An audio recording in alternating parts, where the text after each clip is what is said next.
owner cared for him for some time, seeing no improvement, an experienced vet was summoned. After a thorough examination, the vet diagnosed his ailment as sourness and prescribed more social interaction. That very evening, after some coaxing and pampering, his owner took him to meet Eve. While he no longer fell for these seemingly deceptive gestures, his pain lessened slightly upon seeing Eve. They retreated to a secluded part of the garden. After watching Eve for a while, Adam suddenly asked, "Eve, are you content with your life?" "Why wouldn't I be? Don't the chains of bondage bother you?" "What chains? Are you seeing things?" "No, I have a new perspective on life." "What perspective?" "Don't you realize how much our owners exploit us?" Startled, Eve inquired, "What exploitation?"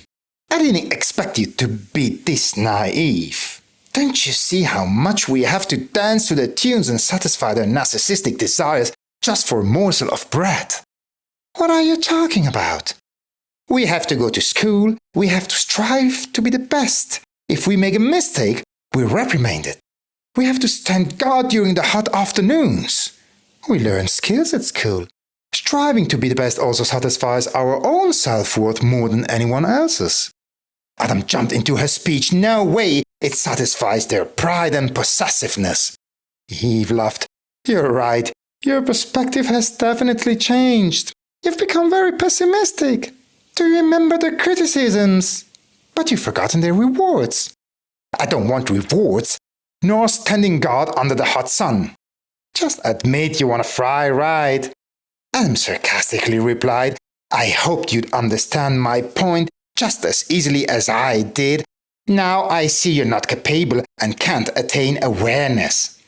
"Awareness of what?" "That as long as you're a prisoner of love and emotion, you wear the chains of bondage and can't consider yourself a free being." "I am free, because whenever I decide, I can live here." Adam, who was gradually getting annoyed, replied, "You just think so." "Why do you think I'm just imagining it?" "Because you've been tainted. You can't let go of the colorful ribbons and beauty contests." Eve calmly responded, "These things aren't as important to me as you think." "You would be right if you said I'm fond of and attached to this place and my owner. You've convinced yourself so much of your affection and fondness for the owner that reality has become blurred to you." "Why should I have convinced myself of that? To justify yourself to your conscience." "Why do I need to justify myself to my conscience?" "Because deep down, despite outward denial, you know that you've abandoned the core and clung to the peripheral." Growing impatient, Eve asked, "What do you mean by the core?" "The core is freedom, and everything else is peripheral."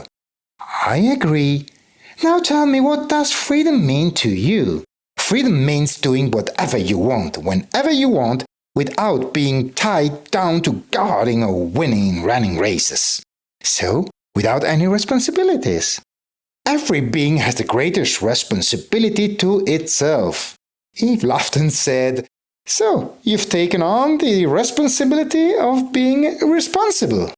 Adam jumped up and shouted, "You woman! When you don't understand something, you resort to fallacies. How pleased you feel with that. Don't forget this very satisfaction is the root of your historical backwardness. You keep sticking to fallacies and never approach the wisdom and philosophy of life."